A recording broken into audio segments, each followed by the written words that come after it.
Okay, here we go. Buckle your seatbelts. We're going fast. Now, each customer that you have is unique, and they have a very unique way of processing information. Everybody likes to think they have a very different way of thinking, and where we often think, wow, they're just weird. Actually, we all process quite differently, and the beauty of neuroscience and the study of neurolinguistics is that it's actually shown there is some patterning to the way we think that's so different. And when you start to understand the patterns, when you start to see these patterns, and you start to be able to pattern match, you can become extraordinary working with different clients. So each of these customers is like, it's like they're looking through their own set of glasses. I mean, here's kind of how we look at it, right? So you're going through life, right? Let's say, you start off as a child. Many of you started off as a child. And you were going through life. And Kane is still a child. I'm still a child. And something happens, right? So let's say you're going through junior high school. Like we were talking to the teens today, right? And the teens were like, all this drama and stuff going on in junior high school and high school. And I was like, wow, I remember those days where I was a geek and now I'm so cool. So we're going through life. May I borrow your glasses real quickly? Hold on. I need a couple over here. Can I borrow your glasses? So we're going through life Thank and you. something happens, right? Thank you. And we go, Thank you. I got it. And then there we are. Oh, wow, this is going to be interesting. Here we go. So that's how the Thank you. world works. I see. I understand now. Uh-huh, I see. When you drive over the speed limit, you get a ticket, right? Okay, I understand how the world works. Yes. Yep. And then we're going along in life, and Going something else around. happens. May I borrow your glasses, sir? He's like, Uh-huh. no. and something else happens. We go, and now, hey, how's it going? It's good. Cool. I was thinking, I'd like to maybe buy a car. What do you think? I'm looking for a car. It's a silver car. It's a Porsche. It's 911. What do you? I got sinks. I wanted to sell you some sinks. No, cars. No, I got a sink for you that you're really going to love. The water just comes out, flows. Everybody wants it. It's the newest sink since sliced bread. You're going to want it. Okay, so. No, you got to get this sink. Okay, now are we synced? No pun intended. Okay, that was good. Right? So, okay, now I can't see anything. So, this is often how we're interacting with our customers, where they have one, thank you so much, sir. Right. They have one set of glasses on and we have another. So, we need to start to be able to look through their glasses. The more we can understand the glasses and the perspective from our customer's side, how they think, how they process, how they understand information, the more we understand that, the deeper we can get in their world. So people often think that everyone should communicate like them, right? Come on, I did some leadership courses, I did some communication courses. This is how you get things done. But actually, your way of communicating is built from your map of the world, your experiences, the things that happen to you in business, things that happen to you in childhood, the things that your family taught you, the things that traditional education taught you. Can I get a close-up on that on traditional education? Okay. Now, That's why they're super teaching. Finally, somebody gets it. yes. If you just tune into each customer's map that you're working with, and you start to tune into them, whether you're literally talking to them, because you do business in three ways. You do business in person, you do business on the telephone, or you do business through email. And nowadays, you do business through Facebook, right? You guys know the joke, what happens in Vegas stays on Facebook? No, it's one of my favorites. Anyway, so if you just tune into the maps of your customers, then you'll unlock the keys to precise marketing, to closing them, higher sales, and ultimately being more highly influential and motivating them. So what do you think this talk is really about? It's about getting on your customer's map of the world. But you may have heard that before. Yeah, you got to get on your customer's map. You got to know what they think. You got to know what they say. But has anybody ever really taught you how to do that? And we're going to teach you some specific techniques about how to do that. Okay? So to get started, we're going to learn how to master the art of language patterns. Now, we all have different maps of the world. Okay. So basically, it's pretty simple, guys.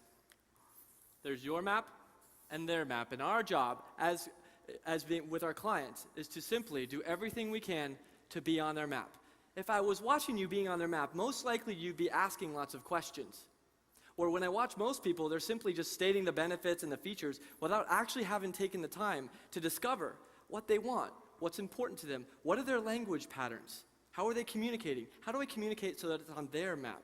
Because isn't it nicer to be able to hear someone that's stepping onto their map and literally being able to, where they're communicating the way you want to be heard, pressing the motivation buttons that you care about most. And that's what we'd like to do with you guys, is be able to help you guys raise the bar with your ability to step onto other people's maps. And then when that happens, most importantly, you get to build more rapport with yourself as well.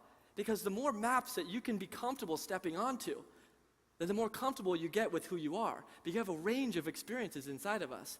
And then we begin to appreciate ourselves and others as well. Yeah. And so what we're going to talk about is just like in this slide, we talk about at a company trying to get to the same place. You can have two people trying to get to the same place through two different ways. One could say, hey, this year we have to cut expenses. We have to make sure that we reduce our expenses, while person B could be saying, no, we have to invest. We're going to grow through M&A this year. Now, can't you say that it's fair that both of these people want to succeed?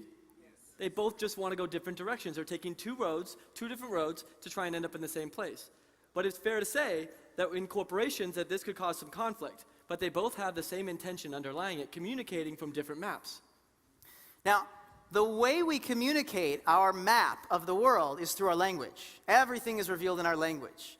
And one of the things we're going to talk about today when we look at learning language patterns is that everything you believe, everything you think you're hiding, everything you believe is revealed in your language. And when you start to tune in a certain way to people's language, you can really actually understand their map of the world at a completely different level. I mean, just take a moment and listen to Bernie's language. Bernie's language, he speaks to you as each one of you are leaders. You're capable of doing amazing things. He holds you as that.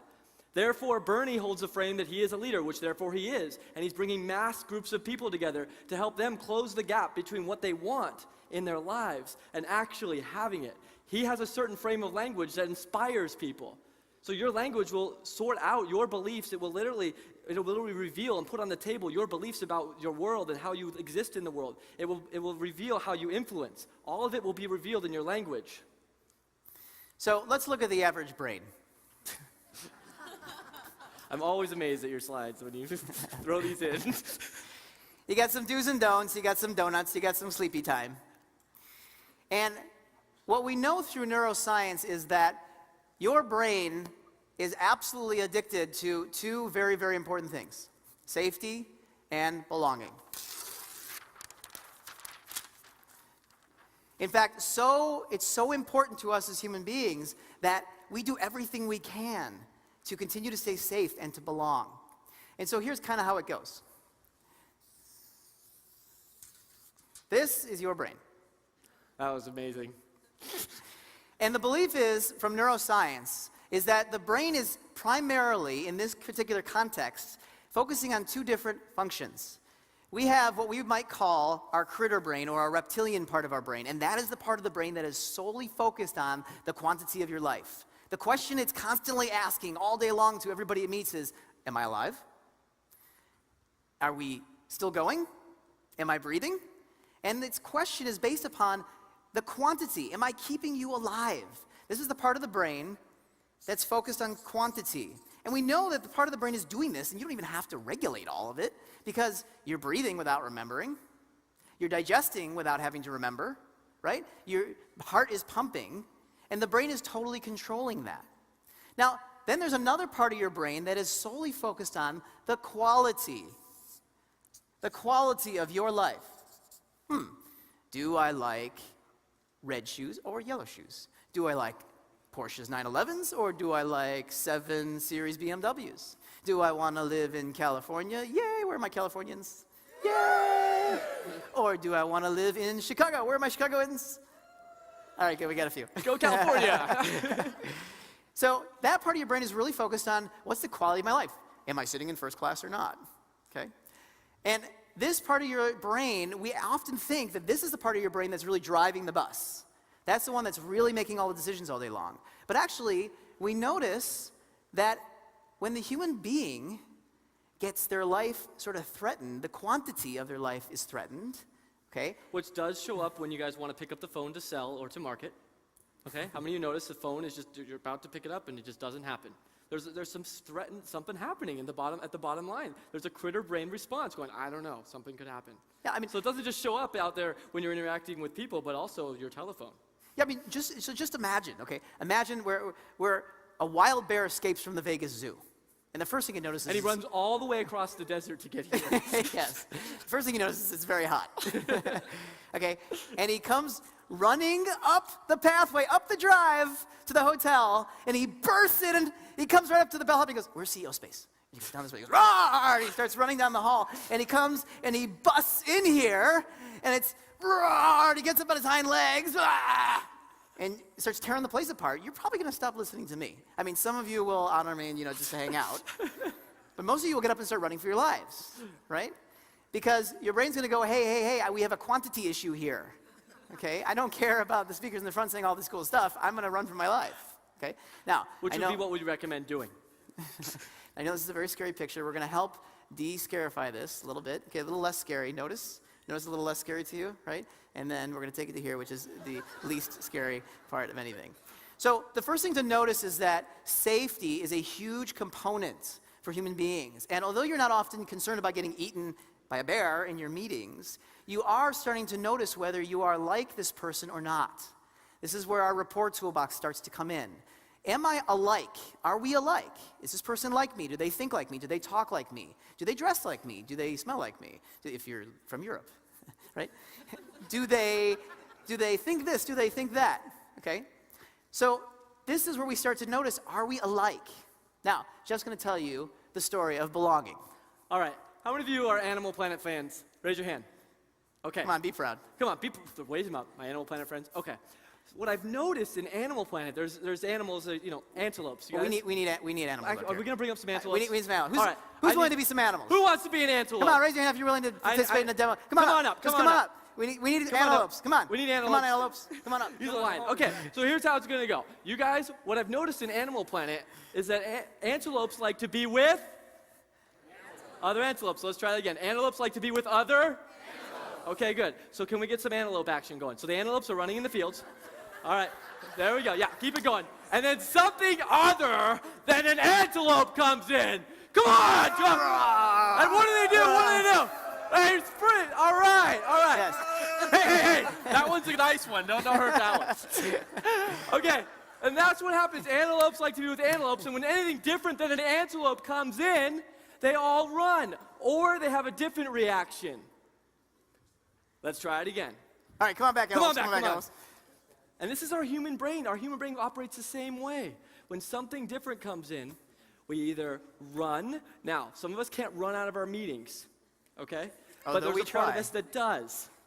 And so the antelopes, let's get some antelopes, and what's going to happen is you guys are going to freeze, because that's what antelopes do. When they get terrified, they freeze, okay? Yeah, you guys know like deer, the saying deer in headlights, right? Deer comes antelopes out, in headlights. Car comes, and the deer is terrified. Yeah. And it freezes.